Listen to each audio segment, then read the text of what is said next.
and welcome to Musicology for the People. I'm your host, Allison Kaufman. As you probably know by the occasional appearance of furry creatures in my videos, I am quite a big fan of dogs.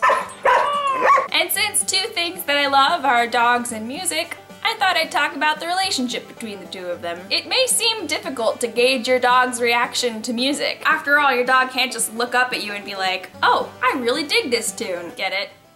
Dig. One of the dogs I fostered would actually get really excited when I started to sing. If I sang high, long notes, she would often join me by howling. Rejoice, rejoice, rejoice greatly. Oh, you're such a good singer.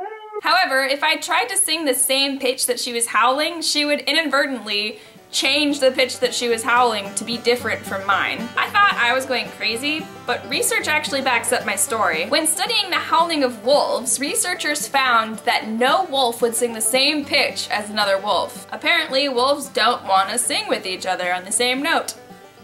Who knows why? In 1980 at Carnegie Hall in New York City, a piece was premiered called Howl, which involved 20 human choristers singing alongside 3 dogs. The dogs actually seemed to revel in the discordant sounds they made by singing different notes than what the human choristers were singing. However, there are examples of dogs with a very well-developed sense of musical taste. There was a bulldog named Dan that was owned by a friend of the very famous English composer Sir Edward Elgar. Elgar loved Dan the Bulldog, and he would often invite him to come watch rehearsals of Elgar's choral pieces, because whenever Dan the Bulldog heard a chorister singing out of tune, he would go up to them and growl at them. Richard Wagner was also apparently a big canine lover. He had a Cavalier King Charles Spaniel by the name of Peps, and he would often seek Pep's approval when he was writing music. For example, if Wagner was experimenting with a musical phrase, he would play it in a variety of keys and then look at how Peps was reacting to that phrase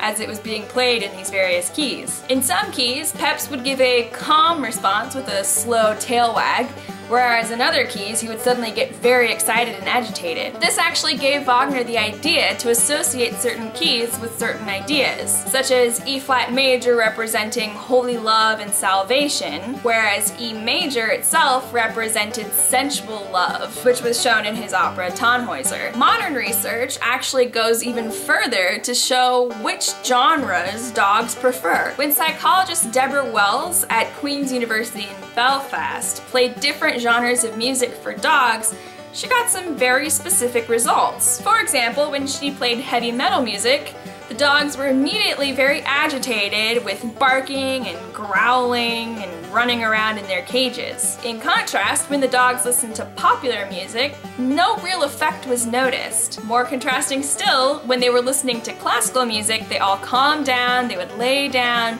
wag their tails, and were very happy. Research by Dr. Charles Snowden got into the nitty-gritty. Here are 3 things he found. 1.